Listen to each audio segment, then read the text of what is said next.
Afiyet olsun. Afiyet olsun. Afiyet olsun. Şimdi pişirdim. Afiyet olsun. Şimdi pişirdim. Afiyet olsun. Şimdi pişirdim. Afiyet olsun.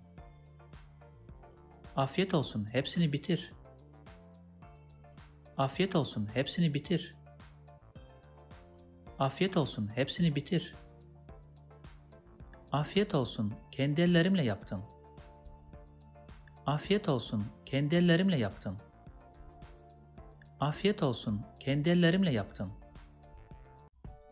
If you like this video, please subscribe to my channel below for more videos on Turkish grammar, vocabulary and pronunciation. Also, if you think this video can benefit somebody else, please share it with them.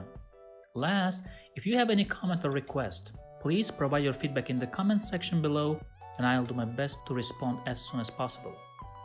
Thanks for watching and see you in the next lessons.